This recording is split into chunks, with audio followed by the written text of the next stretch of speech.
kembali kita bersama-sama merenungkan firman Tuhan, belajar dari firman Tuhan supaya kehidupan kita dari hari ke hari dibangun atas dasar kebenaran firman Tuhan. Sebab tanpa firman Tuhan, sesungguhnya kita tidak mampu untuk menjalani hari-hari kehidupan kita yang semakin hari semakin sulit di tengah-tengah setiap situasi dan kondisi yang begitu menerpa kita, yang begitu membuat kita tidak bisa melakukan apapun. Oleh sebab itu, pada kesempatan ini, Bapak Ibu Saudara, mari kita memperhatikan firman Tuhan, mencermati firman Tuhan, supaya langkah hidup kita dituntun dan dibimbing oleh kebenaran firman Tuhan. Pada saat ini, saya rindu kita belajar firman Tuhan dari 1 Raja-Raja, pasalnya yang ke-17, ayatnya yang pertama. Dari 1 Raja-Raja pasal yang ke-17 ayat yang pertama. Firman Tuhan berkata, "Lalu berkatalah Elia orang Tisbe dari Tisbe Gilead kepada Ahab, Demi Tuhan yang hidup, Allah Israel, yang kulayani, sesungguhnya tidak akan ada embun atau hujan pada tahun-tahun ini, kecuali kukatakan." Bapak, Ibu, Saudara yang dikasihi oleh Tuhan Yesus Kristus, kita mengenal seorang nabi gagah perkasa, seorang nabi yang dipakai Tuhan sebagai seorang pahlawan yang menggiring dan membimbing umat Allah kembali kepada Tuhan, yang kita kenal namanya dengan Nabi Elia. Nabi Elia tentunya tidak asing lagi bagi kita, karena sejak kita dari sekolah minggu, sejak kita mengenal Tuhan, kisah Nabi Elia sudah diberitakan, diceritakan kepada kita semua. Nah, pada kesempatan ini juga, saudara-saudara, kita akan melihat kehidupan Elia. Di dalam teks yang kita baca ini tadi, ada 3 hal yang unik di sini. Yang pertama adalah nama Elia sendiri. Lalu yang kedua, tempat dari mana ia berasal. Dan yang ketiga adalah perkataan Elia di dalam ayat 1 ini tadi. Pada kesempatan ini kita akan merenungkan nama Elia secara khusus, saudara-saudara.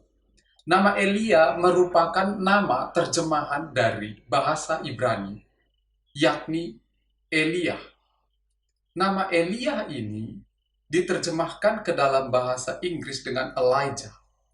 Dan tentunya kita kenal di dalam bahasa Indonesia dengan Elia. Nah, dalam bahasa Ibrani, Elia itu terdiri dari 3 kata. Yang pertama adalah El, lalu yang kedua adalah I, dan yang ketiga adalah Yah. El itu artinya Allah, I itu merupakan akhiran ku dalam bahasa Ibrani, dan Yah itu adalah singkatan untuk Yahweh, yaitu Allah bangsa Israel. Jadi apa yang menjadi arti dari nama Elia itu? Nama Elia memiliki arti Yahweh adalah Allahku, atau Allahku adalah Yahweh. Dari sini kita bisa melihat, saudara-saudara, bahwa nama Elia sangat kontras dengan situasi atau sejarah bangsa Israel pada saat itu. Nama Elia ini berarti Allahku adalah Yahweh, Allahku adalah Tuhan. Nah, bagaimana dengan situasi atau sejarah bangsa Israel pada waktu itu? Pada waktu Elia melayani, kita tahu bahwa kerajaan utara atau kerajaan Israel sedang dipimpin oleh seorang raja yang sangat jahat. Dan kita kenal nama raja itu adalah Ahab. Kejahatan Ahab tidak cukup dari dirinya saja. Dia juga memperistrikan seorang istri yang sangat licik dan begitu jahat, yang selalu mempengaruhi Ahab dalam melaksanakan kepemimpinannya. Dan tentu kita tahu nama itu adalah Isabel. Nah, Isabel seorang penyembah berhala. Dia menghasut Ahab untuk menyembah juga dewa Baal. Dan apa yang menjadi akibatnya, saudara-saudara? Kita lihat bahwa bukan hanya Ahab yang menyembah kepada Baal pada saat itu. Seluruh bangsa Israel menyembah Baal. Tidak ada di antara orang Israel yang menyembah Yahweh lagi. Mereka mulai berpaut kepada Baal. Karena kita tahu bahwa mulai dari seluruh isi istana, mulai dari raja, sampai pegawai-pegawainya, dan seluruh rakyat Israel mulai menyembah Baal pada waktu itu. Dan tak ada satupun dari antara mereka yang mengingat Yahweh, yang adalah Tuhan atau Allah nenek moyang mereka.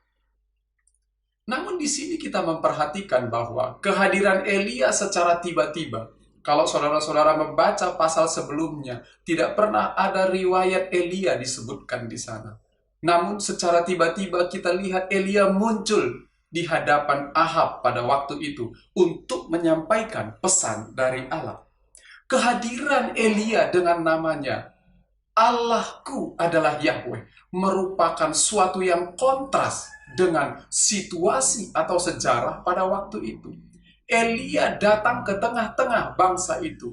Elia hadir di hadapan Ahab pada waktu itu, memproklamirkan bahwa dia memiliki Allah, yaitu Yahweh.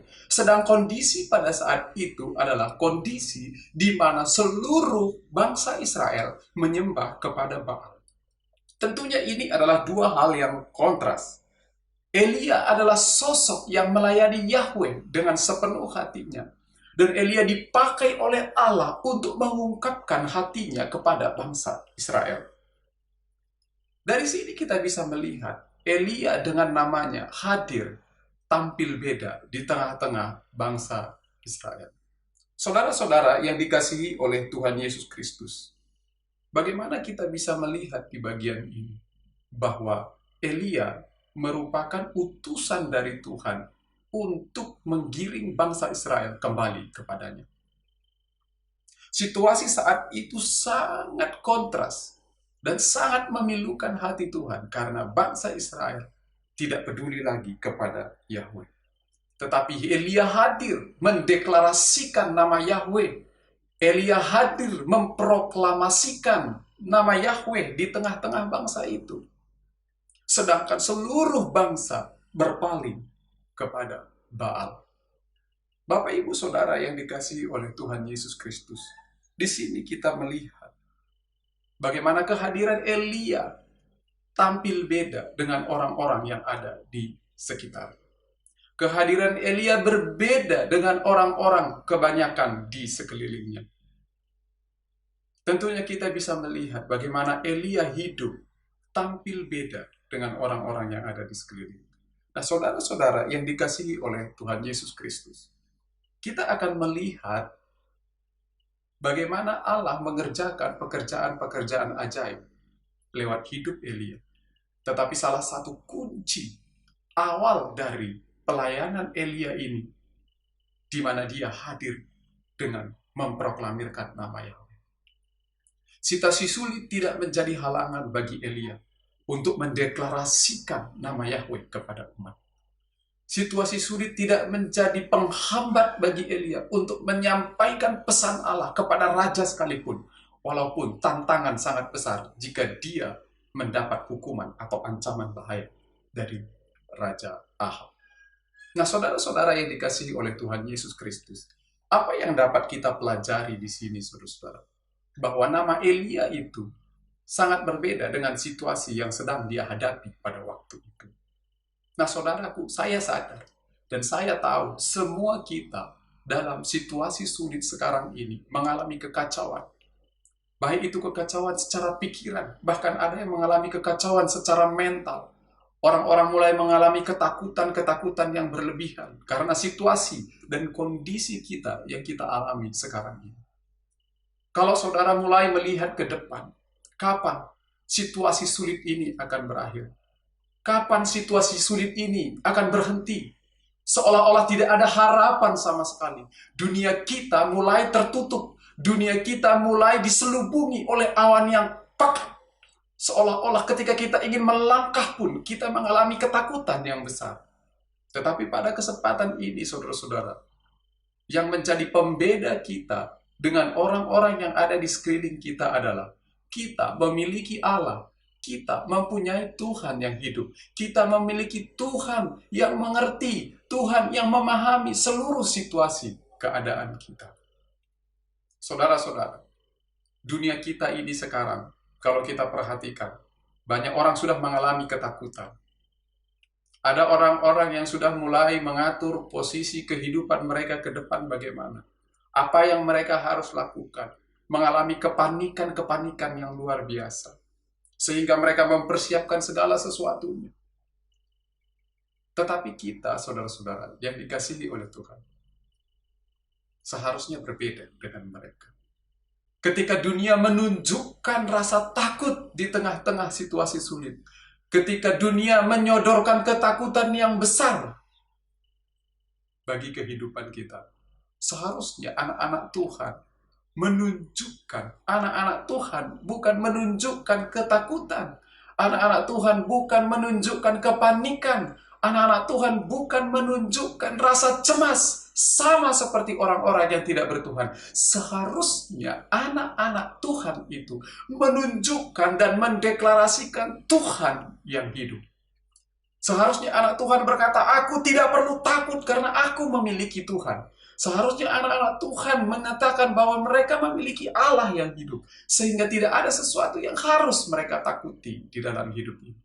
Saudara-saudara yang dikasihi oleh Tuhan Yesus Kristus, kita sangat menyadari bahwa kehadiran orang-orang percaya di tengah-tengah dunia yang semakin sulit ini seharusnya bisa memberikan sebuah harapan, mendeklarasikan nama Tuhan.